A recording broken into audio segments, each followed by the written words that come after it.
Assalamualaikum warahmatullahi wabarakatuh. Di sini kami dari kelompok 11 yang beranggotakan saya sendiri, Naufal Farid Yasmin, B100190561, Rizky Adipatria, B100190558, Adila Tansyah, B100190559, dan Farhan Humam Azizi, B100190552, yang akan menerangkan strategi PT Unilever Indonesia. PT Unilever. PT Unilever adalah perusahaan multinasional yang berkantor pusat di Rotterdam, Belanda dengan nama Unilever NV dan London, Inggris dengan nama Unilever PLC. Unilever memproduksi makanan, minuman, pembersih, dan juga perawatan tubuh. Visi dan misi PT Unilever Indonesia. Visi dari Unilever Indonesia adalah untuk meraih rasa cinta dan penghargaan dari masyarakat Indonesia dengan menyentuh kehidupan setiap orang Indonesia setiap harinya. Misi dari Unilever Indonesia, Unilever bekerja untuk menciptakan masa depan yang lebih baik setiap hari. Unilever membantu konsumen merasa nyaman, berpenampilan baik, dan lebih menikmati hidup melalui brand dan layanan yang lebih baik bagi mereka dan orang lain. Unilever menginspirasi masyarakat untuk melakukan langkah kecil setiap harinya yang bila digabungkan bias mewujudkan perubahan besar bagi dunia. Unilever senantiasa mengembangkan cara baru dalam berbisnis yang memungkinkan Unilever untuk terus bertumbuh seraya mengurangi dampak terhadap lingkungan. Analisis eksternal makro. Lingkungan eksternal makro adalah faktor-faktor yang berpengaruh tidak langsung terhadap kegiatan suatu organisasi atau perusahaan. Faktor eksternal PT Unilever Indonesia, konsumen, dan MNP supplier. Kami bertujuan untuk mengelola isu-isu keberlanjutan kami di seluruh rantai nilai kami. Hal ini melibatkan kerjasama dengan pelanggan kami dan pemasok kami. Pelanggan, dalam lanskap pelanggan cepat berubah. Isu keberlanjutan menjadi bagian yang jauh lebih besar dari interaksi kita dengan pengecer besar.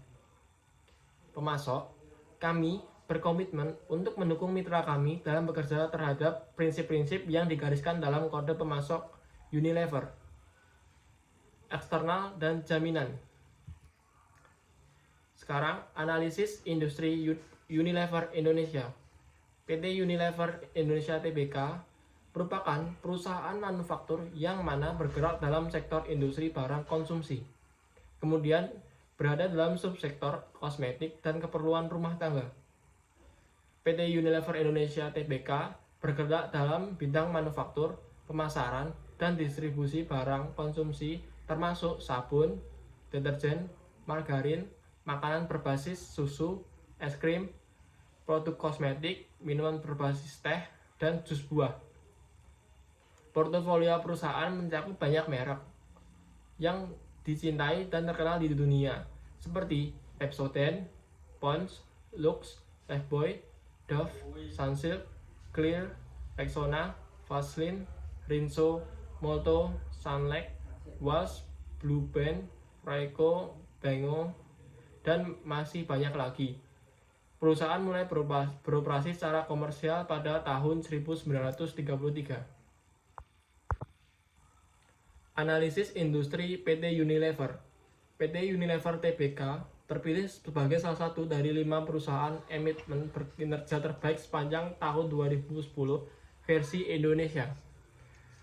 Finance Review IFR, sebuah publikasi finansial terbitan majalah Tempo bersama Independent Research dan Advisory Indonesia.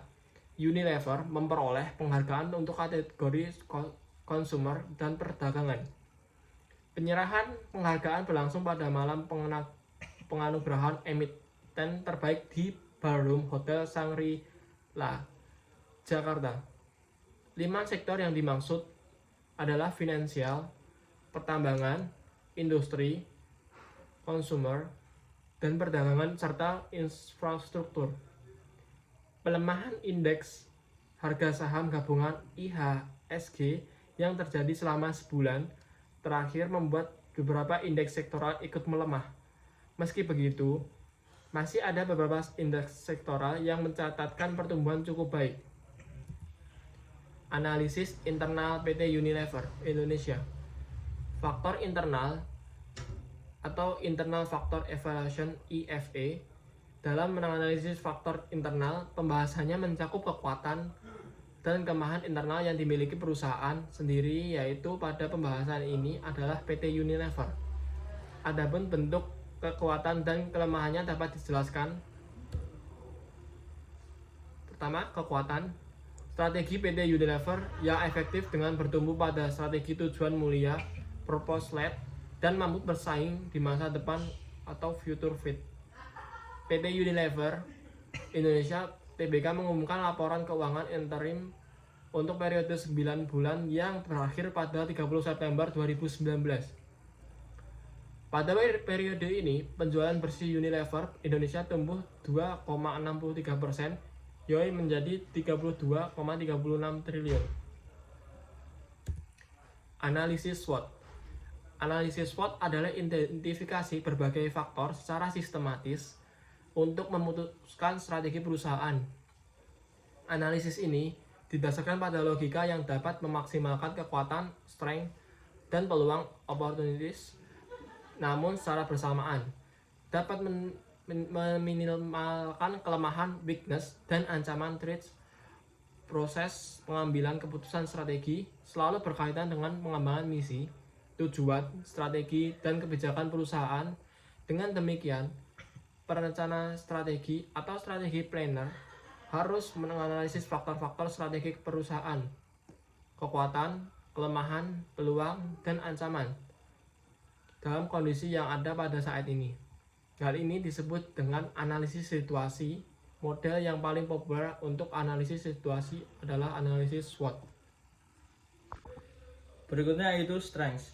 Strategi promosi produk PT Unilever yang efektif dengan menampilkan model-model yang tipikal muda, berkulit putih, berambut panjang, sehingga memukau konsumen atau lebih spesifik perempuan untuk membeli produk tersebut agar dapat mengalami sendiri hasil yang diterima si model dalam iklan tersebut. Berikutnya yaitu PT Unilever gencar di misi sosial sehingga didekatkan dengan konsumen dapat terus terjaga.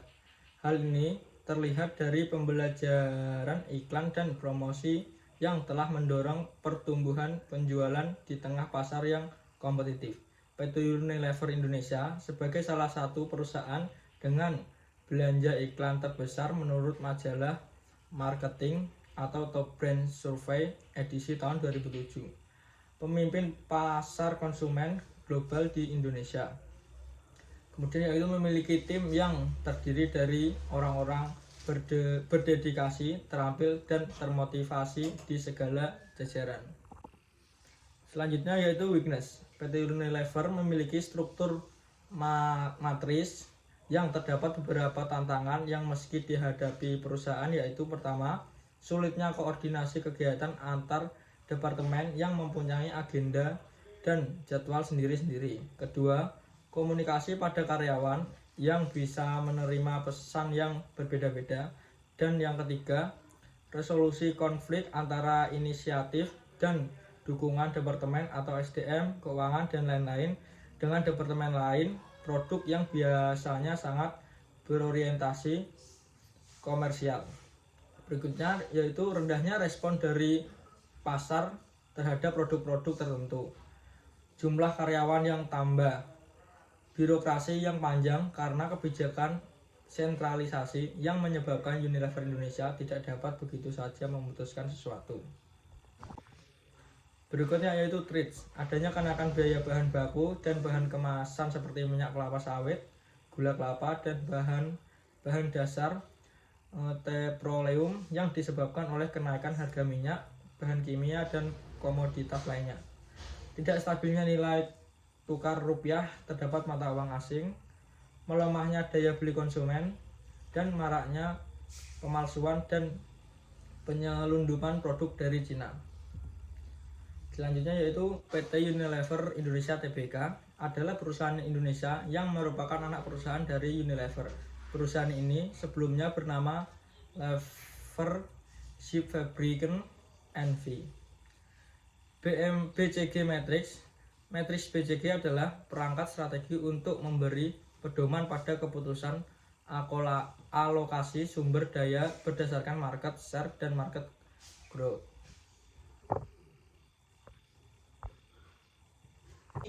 Selanjutnya yaitu posisi start. Pada posisi ini, produk memiliki growth market dan share market yang kuat. Advertising tidak perlu terlalu banyak.